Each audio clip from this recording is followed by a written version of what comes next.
I think This we can meeting is start. being recorded. Okay. Good afternoon, everyone. Compliments of the season and best wishes for 2022. I am Dr. Kleinveld, HELIG Chair and academic at CPUT, and a warm welcome to our first HELIG Coffee Talk on the topic towards hybrid or going hybrid with library orientation.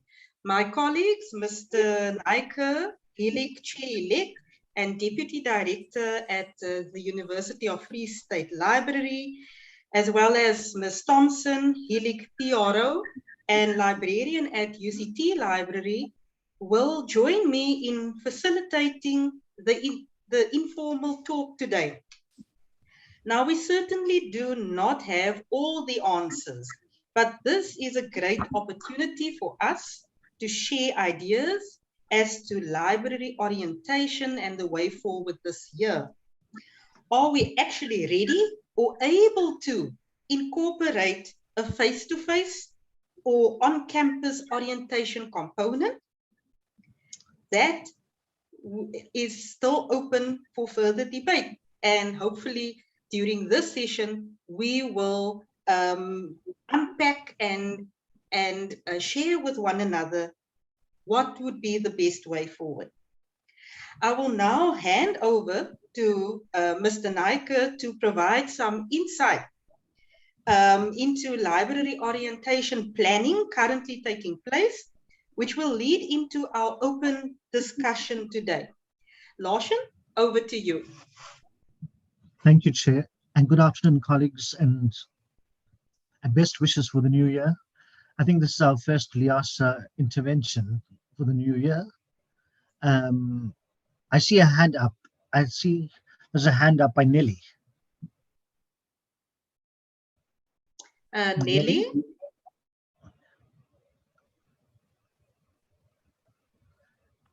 And I see Constance says there's an echo. I don't hear an echo on my side.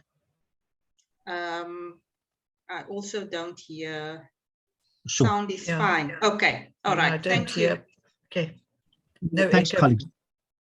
I think, colleagues, as Lynn has mentioned, that the orientation, there is no answer to the orientation, the new way of doing things. And I think all of us are in limbo as to how the orientation process is going forward. But I think the main aspect, I think most of the academic, if they are, I think there's more academic librarians in this webinar, and there are others as well. But I think in terms of academic libraries, I think you would have been planning from last year sometime.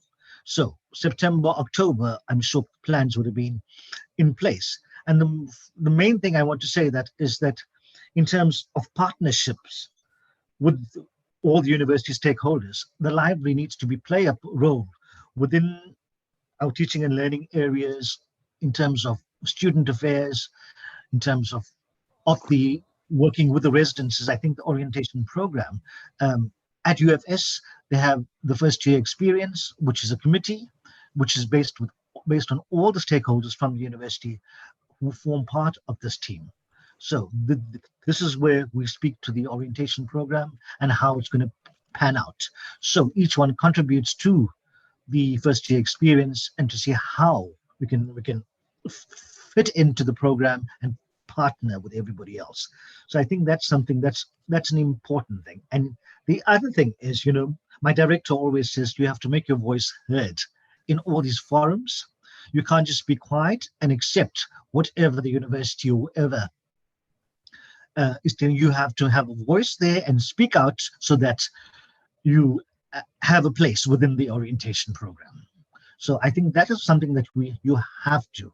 What we've done at UFS, I'm just going to give you an overview so that we can start this conversation. UFS is also planning on a hybrid model where the orientation is going to be all first year students will return to campus in February. So the orientation will take place in a two-pronged process. It will be online and face-to-face. So there's many aspects to it.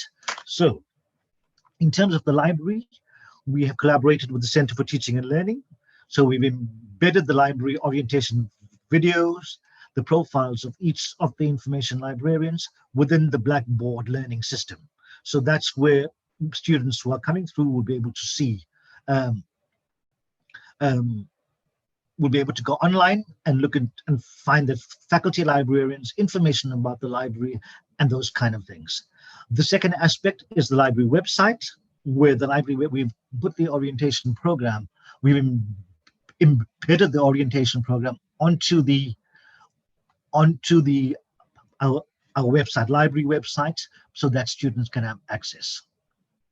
And that is very good because it's interactive. There's a video by each faculty librarian. Let me just see if I can share a quick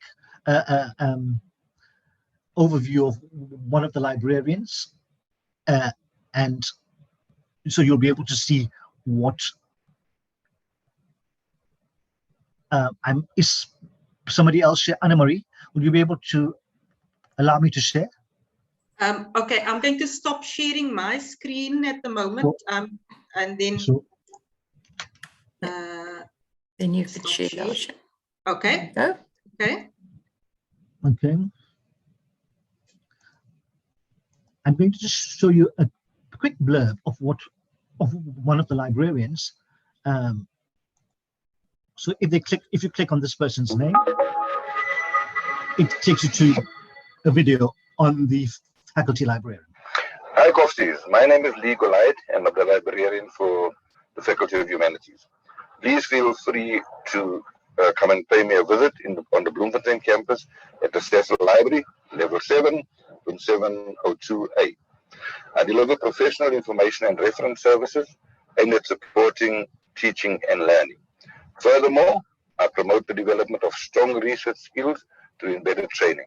I also deliver structured library orientation for all academics, support staff, and most importantly, for undergraduate students. Together, we will find books, ebooks, journal articles, and all other academic information that you may need to do activities, assignments, and research. Please visit the Faculty of Humanities LibGuide on the library webpage under the resources. So thanks, colleagues. I just wanted to show you a blurb of that. So this is what each faculty librarian has done. We have an overall orientation video of the entire library, but we do have faculty librarians each have a profile where they have showcased themselves. So I think that's just a start from my side. And then the faculty specific orientation is done via the faculties, but the faculty librarians are invited. This may take two different roles, may be face-to-face or online. So it depends on the faculty and what they plan to do. So faculty Rahima, do you want to say something? So yeah, colleagues, this is one of the things, the faculty specific orientation and the marketing. We have a marketing assistant director who will lead the marketing process of the orientation. The marketing is two-pronged here. It's not just the marketing person, but the faculty librarians as well, who will also be involved with marketing of services. In terms of displays and stuff, yes, it's about marketing, and the faculty librarians will be involved with the displays in the foyer and that kind of thing. So I'm just starting this conversation. Maybe you can ask questions as we go on.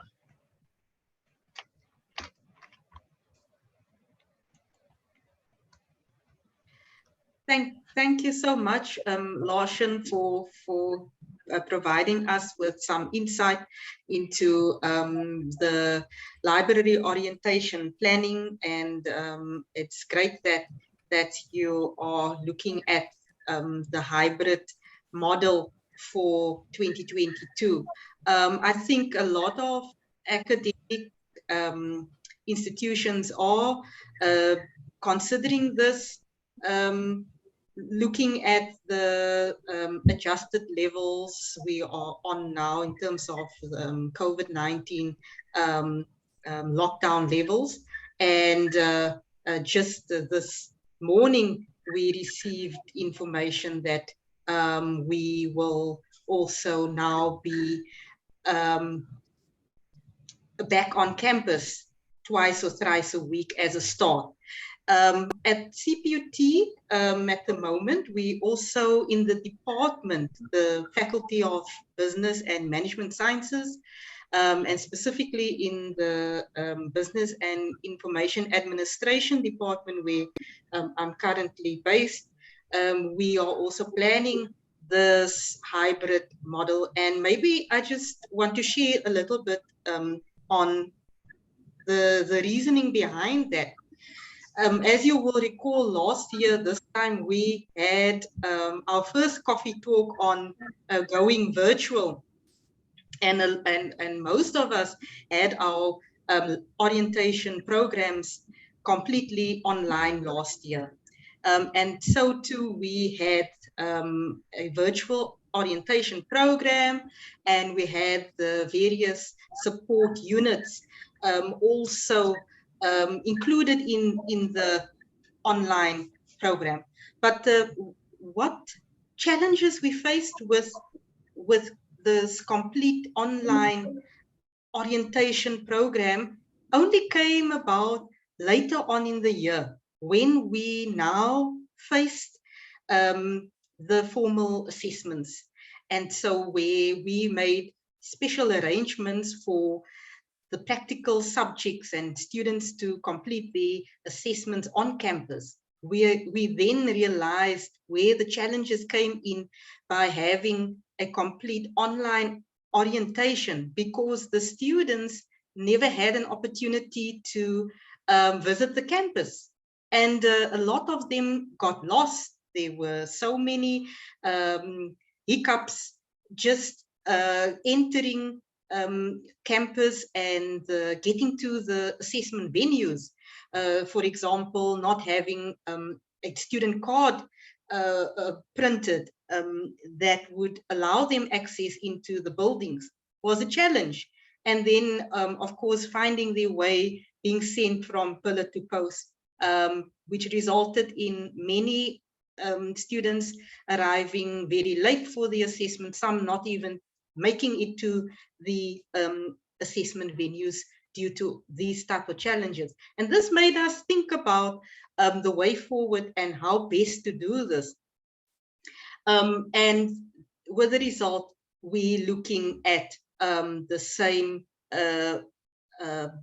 idea of hybrid. So most of the introductions will still take place online, but that we now incorporate tours, campus tours, where possible, library tours, etc. And we have the first year experience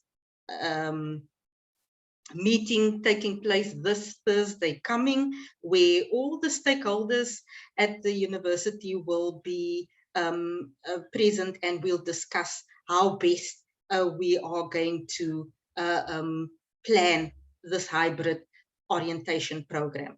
So thank you once again, Larsen, for that. I would also just like to mention that Ingrid is moderating the chat space this afternoon. So the floor is now open to colleagues to share your ideas, and you may also type your comments and questions in the chat, and we will then engage on this topic a little bit more. Okay, Lynn, can Teresa make some comments? And then just from a housekeeping point of view, if you guys want to put your hands up when you want to speak, that'll also help. Okay. Okay. Thanks, Ingrid, for that. Sorry, Larsen, you're still sharing your screen. Sorry about that. No problem. Chair, thank you. Thank you. I want to answer Kogi's question in the chat. Okay. I see Kogi from DVT Library. has asked a question. Um, may I just answer that question?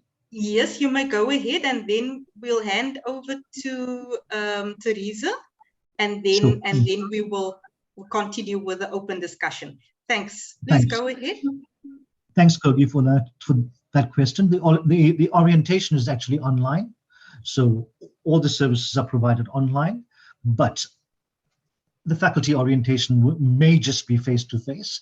So information librarians will be invited via the faculty to go to the faculty and do the presentation, the orientation presentation. So in that way, yeah, in terms of embedded librarianship, the faculty librarians will go into the faculty and speak to students. So yeah, and the campus tour should happen much later in February, and so students may come to the library in that slot. Thank you, Kogi. Thank you, Larsen. So we'll now hand over to Teresa to just share some information with us. Over to you, Teresa. Good afternoon, colleagues, and all of the best wishes to you for 2022. I hope you will all have a wonderful year and that everything will just go well with your orientation. So just to add on to Lashner and Lynn, the orientation at UCT will pretty much be the same. So I think we're all sort of in the same boat, which makes it a bit easier, you know, especially having this discussion to say, you know, we're sort of all doing the same thing. So the orientation for UCT is also mostly coordinated by the Department of Student Affairs, and it will mainly run online with some face-to-face activities. And that will take place from the 31st of January up until the 11th of Feb. And the reason behind all of this, you know, it's important to participate, to meet other students, even if it's online, and then also to meet the staff and especially the library staff. So that's why I also want to comment and congratulate Larsen. I like the idea of the short video introductions. That's really very awesome. So then there will be some activities and tools taking place on campus, but in very small groups. So everybody again needs to adjust to those because we still need to keep to the COVID-19 protocols, like Lynn said. And there will also be a 3-day first-year campus reception program on campus, but that all happens in the big sports center. It's a big open sports center on campus, also the 29th to 31st of January. Okay, then in terms of the library, we fall in with the university orientation, and then there will be, so most of the orientation will take place online, and last year as well, a lot of the lecturers or faculties invite the librarians to some of the orientation sessions, and that's where they get the opportunity to promote the library and tell everybody about the services, and also the individual consultation sessions that can be booked via the virtual library on the website. And then there will also be like some small tours that will be, you know, added during the general UCT orientation, and that will include the library, but on an online booking system. So yes, so that's the basic about that. But now I am here putting on my marketing hat, the MAG hat, and I want to share a few tips with you on that might be helpful. I hope just even if you can take one pointer, it will be good. I will just also put them in the chat afterwards. It's not a lot because I want to give everybody else the opportunity. So first of all, I would say find out what is the generic orientation program of your institution to see how your library can fit in. You don't have to reinvent the whole wheel. And again, very important points that Lashner and Lynn mentioned, collaboration and partnership is key here. We want to work very closely with the faculties and see how we can support each other. And then secondly, but that's also firstly, I want to put it first as well, is to keep to the COVID protocols. The number of students and staff allowed in your library, I mean, we're all excited to market our products and services, but yet again, count the numbers. It's very important, and that must include your staff as well. So work very closely also with your COVID manager when you get to that orientation. Slot in with the online academic orientation programs. Don't sit and wait for physical tours. Adjust and see how, if they don't invite you, you write them an email, you contact them and see how you can get involved. And then obviously change is key. We've seen that throughout the 2 or 3 years already. We need to adopt to the new way of thinking.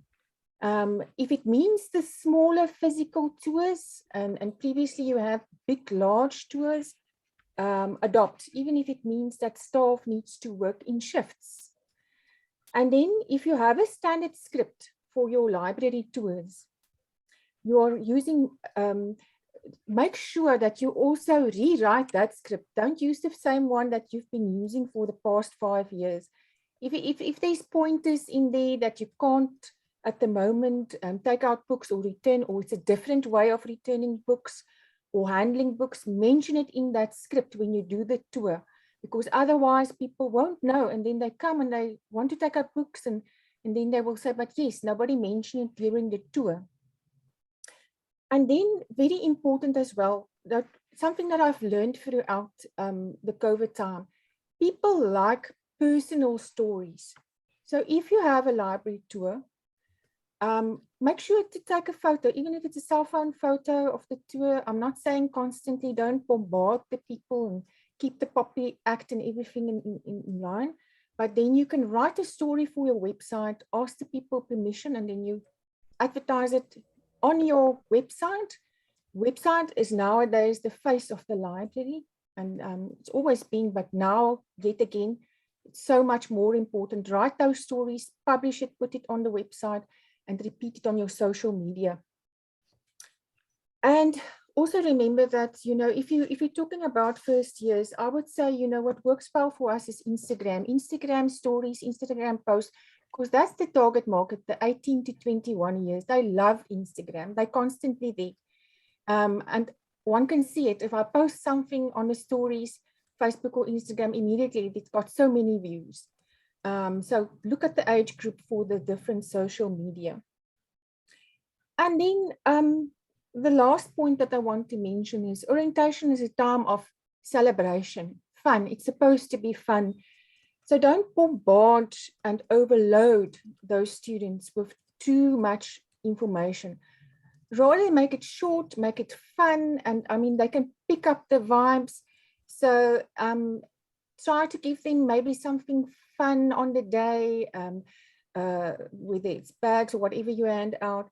And otherwise, you know, just, you know, put that energy in. The energy is very important. And they want to have a joyful transition, especially the first years. So, and you are the librarian that can make that difference. And then also, again, to remind the students that that first interaction that you have, it's not the only one. They can always find you via online booking. You will always be there for them, because I think they need that support. And this is the opportunity for you to tell them where they can find you, whether it's online or if you're back in the office. Thank you very much. Thank you, Teresa, for sharing with us very important points. I've been making notes as you were speaking, and it's really very important to incorporate these tips, and especially the last one about making it fun and not too long. Because if we think back to the traditional orientation program, it's so long, there's such a lot of information. By the time the students get to the library tour, they are exhausted, and then we still want to fit in a lot of information, which is way too much information overload on that day. So I do agree with Teresa that short and sweet, but it's not the first and the last time that librarians will be interacting with him, because there will be more sessions to follow thereafter, and integration into the information literacy programs and so on that will follow, and where then at the point of need, it will be quite relevant for them to also get more details on services and what the library has to offer. So thank you, Teresa, for that. So colleagues, you now have an opportunity to raise your hand if you would like to speak, or use the chat space to type your questions and comments. I think, Chair, just as whilst we're waiting for people to speak, I just want to come in here, and I think from an academic library perspective, again, I want to say, from faculty librarians, user services, or teaching and learning, whatever you may call your section, at this point in time in the hybrid model of way of working, please be best friends with your web administrator. The web administrator has an extremely important role to play within this environment. The web administrator is helping you to place yourself within the online aspect and make you visible from an online perspective. So I'm saying, please be very friendly with your web administrator in terms of placing these things in a strategic way, so that it's visible and accessible to everybody. So I think that's just one point I want to make in terms of your web presence or your online presence. The web administrator, in previous occasions, the orientation was done predominantly by the client services or teaching and learning person all the time.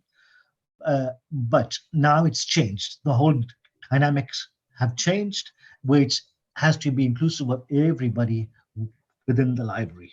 So as I said, from an online perspective, please make it accessible to everyone. I think that is something that's a very important point that I had to make. Thank you. Thanks, Larsen, for that. Absolutely important, the web presence. Rose, I see your hand is raised. You may go ahead. Hi, I'm from UKZN. This year, thank you. This year, things are a little bit different for us. Well, firstly, this semester is still going to be online. And although everybody is allowed to work with a hybrid model, most lectures and things will still be online. So that's for the first semester. First years will all return to campus. It looks like other students not, although things are very fluid at the moment. We've also recently been told that over the next couple of months, all staff will be gradually filtered back to work. We're still waiting for a meeting to take place with the occupational health and safety doctor to see exactly what services and facilities and protocols we still have to work with and abide, because of course, even if the state of disaster is lifted, COVID hasn't gone away. Now, the library's role, or what we're going to do, is going to change quite dramatically this year because of the introduction of the first year experience program. We're a little bit behind other institutions. They've already started that. And they're estimating about 11,000 first years will be registered at UKZN this year, and all students, all first years will have to participate in this co-curriculum. And for the library is involved in 2 units. There's 4 units altogether. Unit 1 is orientation. So what we were asked to do is put something together for orientation. So we have a 7-minute video already which is really just a very brief overview of the campuses. And then we put together a little PowerPoint, since that's what we seem to do best, giving some more information.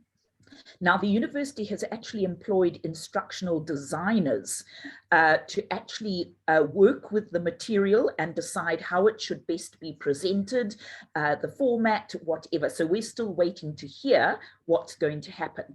And students will be able to look at this on their own. I believe orientation week has been sorted out for slots, but we will also be given slots where we can show the video and go through the PowerPoint or whatever live.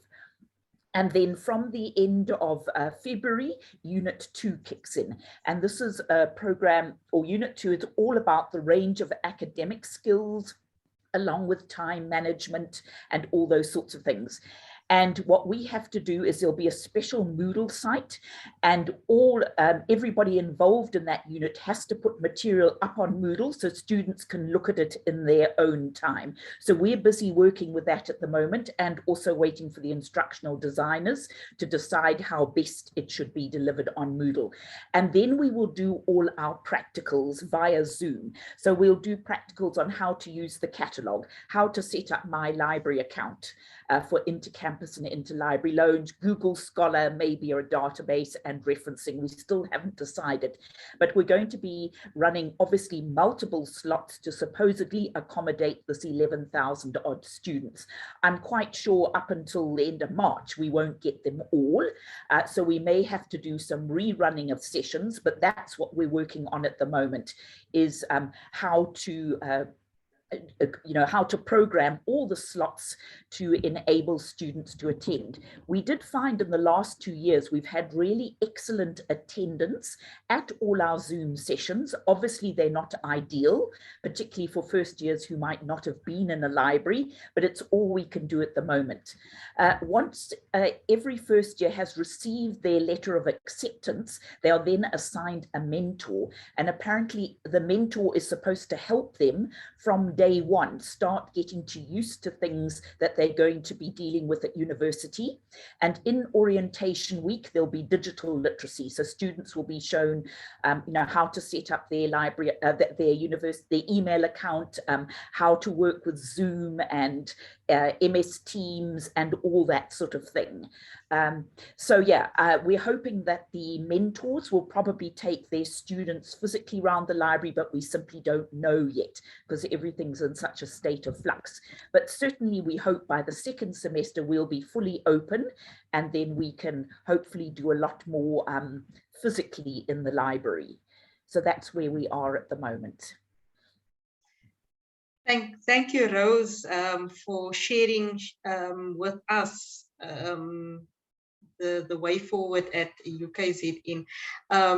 Yes, we certainly have a lot of things to also get clarity on in our planning and so on. And I think colleagues said it before, the importance of collaboration. We need to be speaking to the all the stakeholders, and so that we are on par with everything, and to ensure the smooth running of the orientation program. So thank you very much for sharing with us. And I was particularly excited about the instructional designers that you are collaborating with for your online content for orientation. Thanks for sharing. Colleagues, are there any more hands? Or Carmen, please do go ahead. Can I hijack your coffee talk just for a second? I asked in the chat whose libraries are open for letters of introduction at the moment, if they could just maybe indicate while we have all our colleagues together, because we've already received some requests. It'd be really handy if some people could indicate whether they're open for others or not. Sorry, if the library is open for other academic libraries, are they open for letters of introduction from outside students? Because we've already, so while everybody's here, maybe they can indicate. Yeah. Okay, thank you, Carmen. Colleagues, if you could please indicate in the chat. Just another thing while we wait for other colleagues to engage with us. This is tying in again with, you know, the whole topic of prescribed textbooks, and I'm just wondering now how academic libraries are handling this situation at the moment. I mean, we've had quite a bit of talk last year as well about the prescribed textbooks and the e-book dilemmas and all of that, and I still seem to have a challenge with a lot of the prescribed textbooks only being available in print. And I know with regards to the COVID protocol that we need to follow, makes it also challenging with regards to interlibrary loan requests. And perhaps this is just something that we could maybe, if there's time, talk about, promoting the e-books to academics, and considering what is currently in the collection for possibly prescribing, and moving away from print books being prescribed at this point. I'm not sure how colleagues are currently handling with this situation with prescribed textbooks, especially now with the first years, and where prescribed textbooks are only available in print.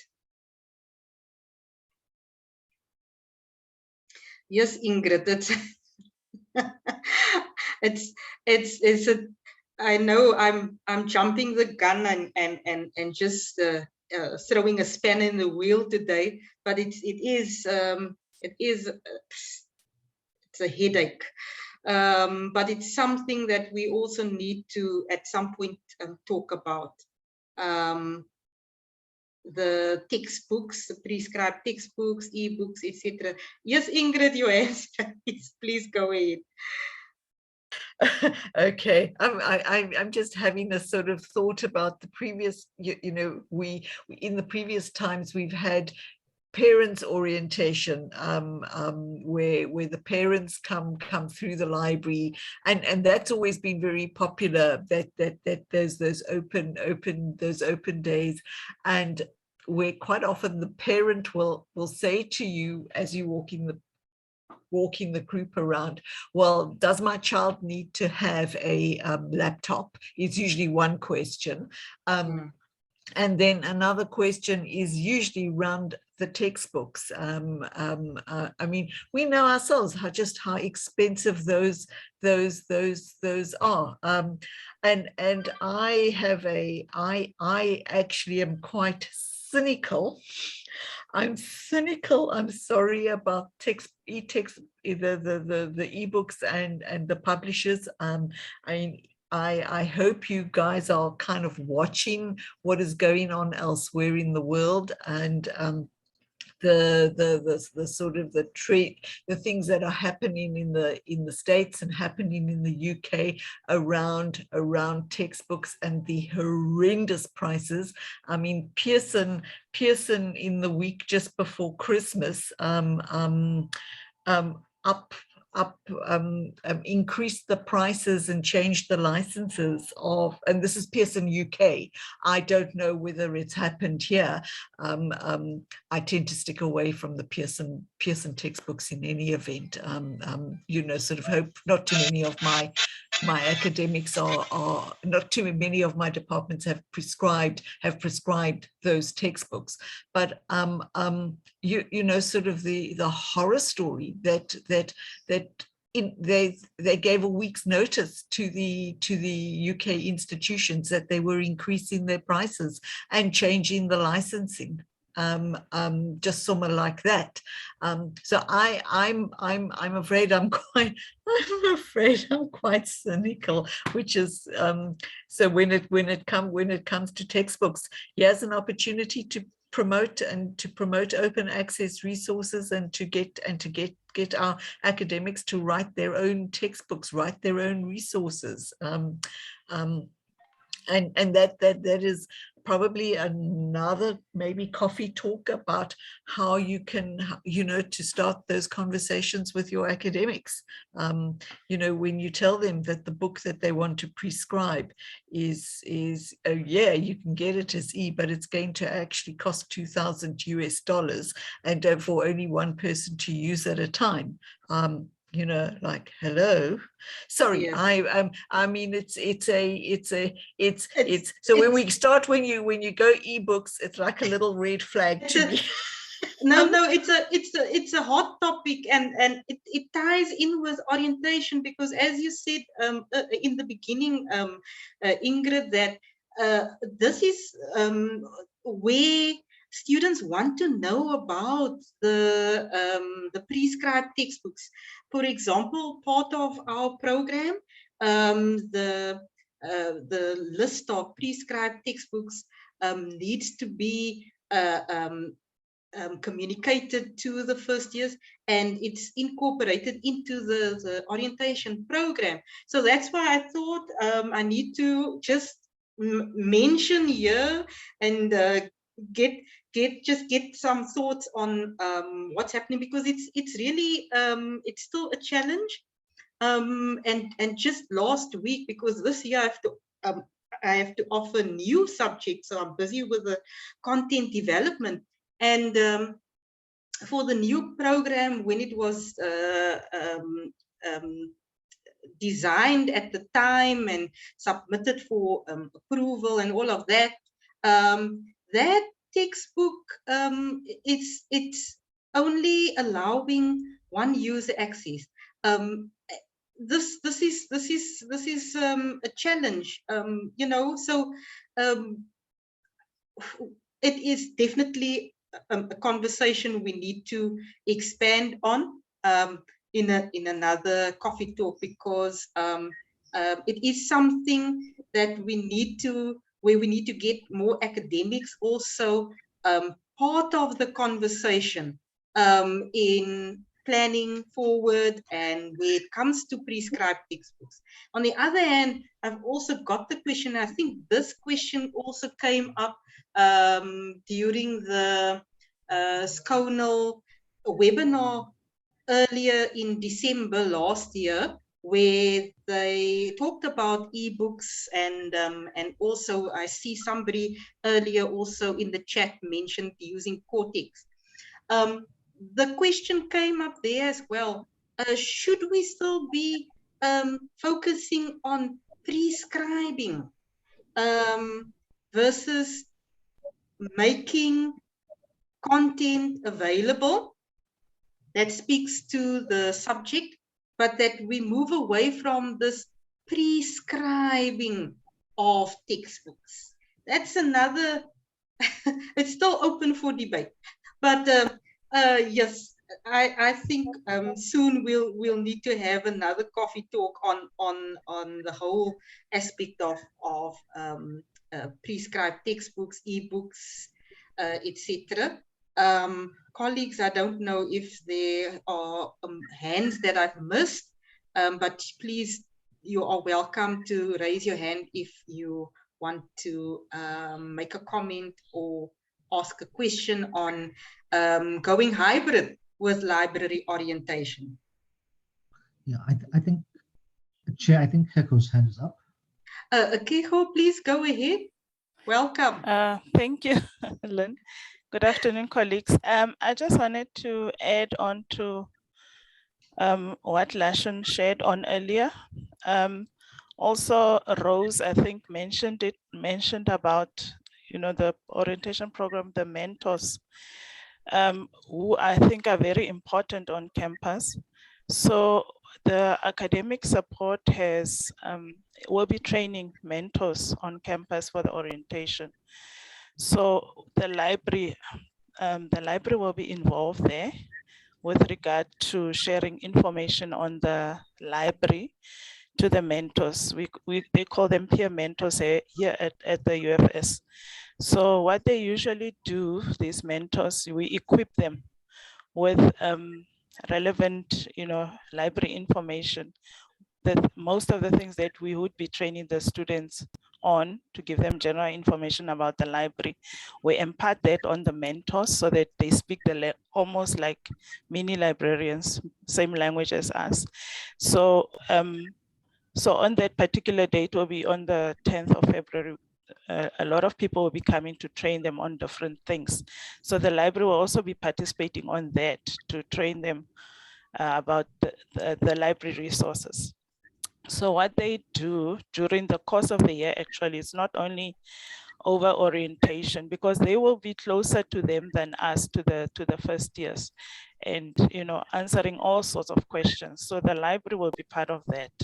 So whatever questions they have, they will be providing the proper information or transferring the right information to the students, and then they are able to refer them to the library when things settle down. So they will be trained properly on library things, and then throughout the year they still help them about library things, which I think is a good thing because they'll be all over the campus.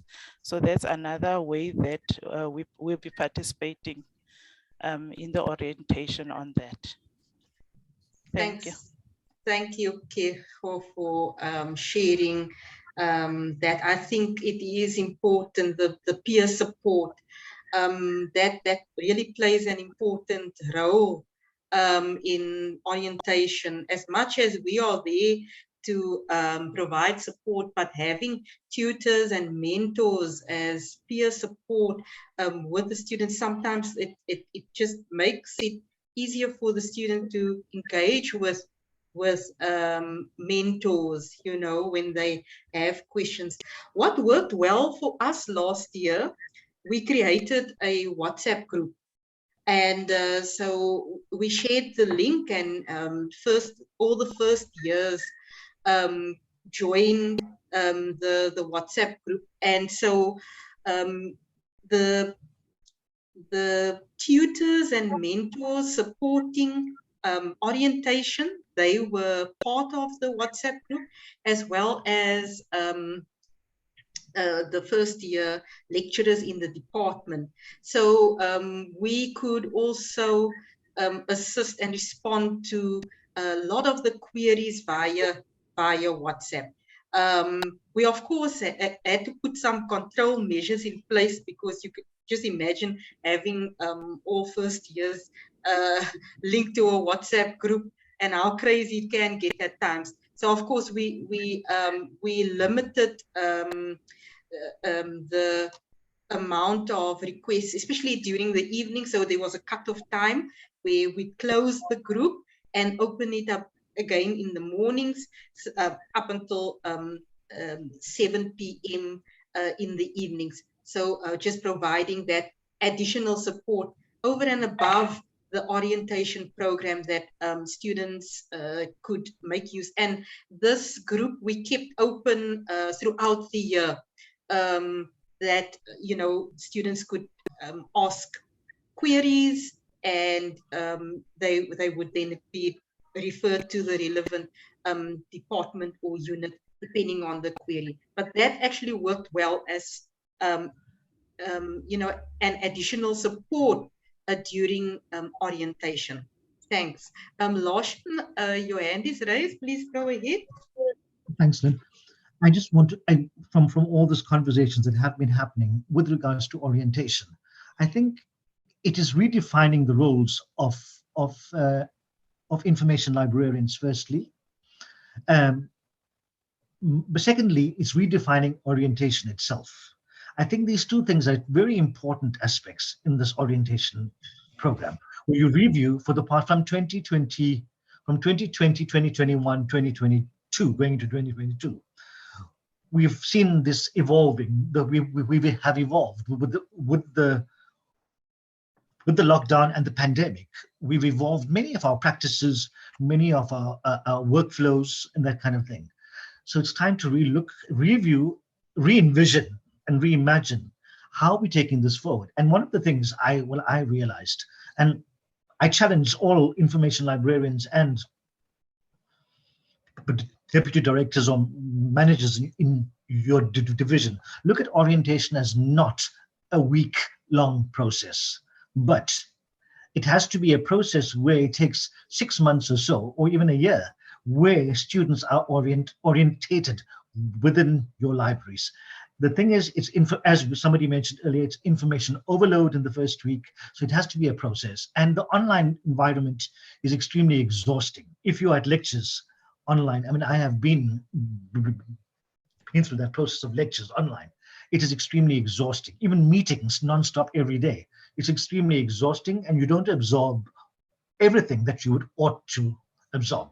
So I think this is time for reimagining and re-envisioning how the orientation program pans out, not just for a week, but for the year. So I challenge information librarians in that way, in terms of embedded librarianship. How do you take this forward? You know, that's one thing. The other thing that I found, my staff are going to laugh, and my team are going to laugh at me now, because I have this notion of conceptualizing everything that we do. I have a concept document where we speak to how we're conceptualizing this whole process. So it's not just to put what we've done always, but to put it on in the concept format and see whether it's working or not working. Thank you, Chair. Thank you so much, Larsen, for that. I agree with you 100%.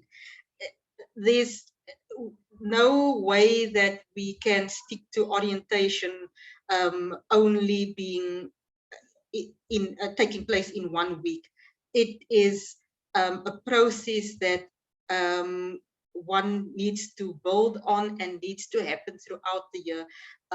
We've seen how with the introduction of the WhatsApp group last year and having that open throughout the year, how important it is, because we must remember that students, they join us at various times.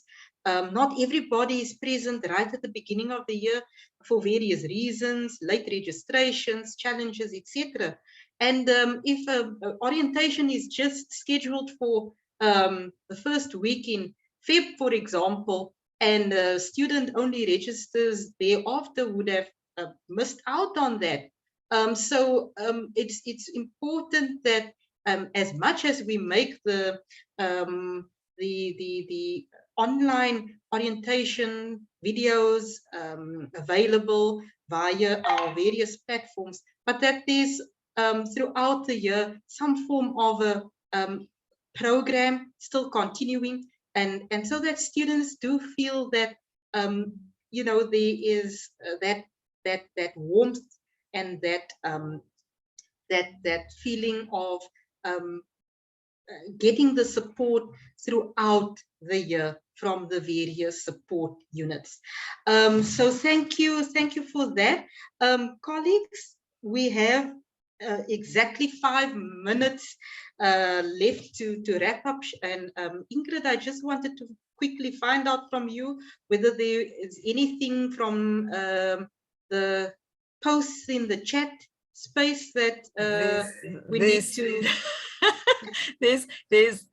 So what Larsen had been saying actually ties in with the South African Library Week theme of reimagine, repurpose, and rediscover libraries. So guys, there's something to get us. We can, you know, sort of that's mid-March.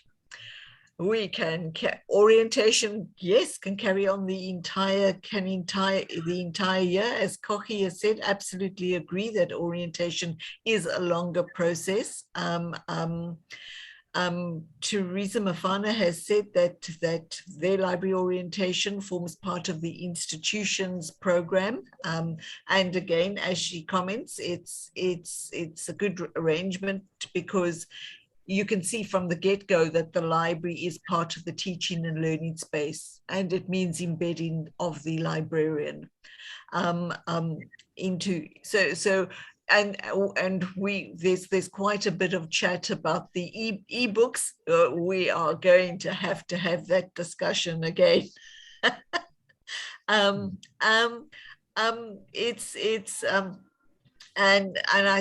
think, you know, because just looking at the comments, where again Kochi was saying that lecturers have been given permission to scan chapters with copyright permission and upload to their Moodle classrooms. For those, we are using now, Lisa Marie, you'll have to just please remind me the UCT people, because I've suddenly got this blank. What's the Leganto? We've been using Leganto, which is something, I guess, similar. Somebody can comment in the field in the chat about Leganto. There is the link to Jabu's guide on library orientation, yeah. I mean, I think we have not run out of things to say. We've run out of time. We've run out of time. And as Kosi has actually commented, not to forget about orientation for our new academics. And yeah, and I think that is absolutely important. Yeah. Okay. Thank you. Please. Thank you. Okay. Yeah. And Okay. sorry for the typo. I just typed so fast a message in the chat for you. Please feel free if you have any ideas for future coffee talk discussions during the year. Please feel free to drop me a mail, and we could then add that to our events calendar. And even if you feel you would like to present at one of our coffee talks, please, you are welcome to do so. It doesn't always have to be us leading the discussion. Colleagues, please do feel free if you would like to lead a coffee talk on a heated topic. You're welcome to let us know, and we'll make the arrangements, and let us then engage on topics and taking the library and academic librarianship profession forward. On that note, I would just like to thank everybody for your participation this afternoon. Thank you, Larsen and Ingrid, for facilitating the session with me this afternoon, and to everybody for contributing. There's really a lot of good ideas and tips that came out today from the various academic libraries, and it's really exciting times for us to yes, reimagine a library orientation. Let's take the pointers, and let's continue sharing with one another, and all the best with your orientation programs that's planned for the first term, and that will follow throughout the year. And please do watch out for our HELIG events that will follow through during this term. And who knows, we might just continue this conversation during the South African Library Week, as it will still be relevant during March to talk about library orientation and ebooks, and the dilemma, the constant challenge we face with ebooks. Thank you, colleagues. Keep well, stay safe, have a lovely day further, and we look forward to continuous debates and engagement on academic library topics. Take care, everybody. Thank you, colleagues, and goodbye. Thank you. Thank you, Thank you. colleagues. Goodbye. Bye. Bye. Bye. Goodbye. Bye. Thank you. Bye. Bye.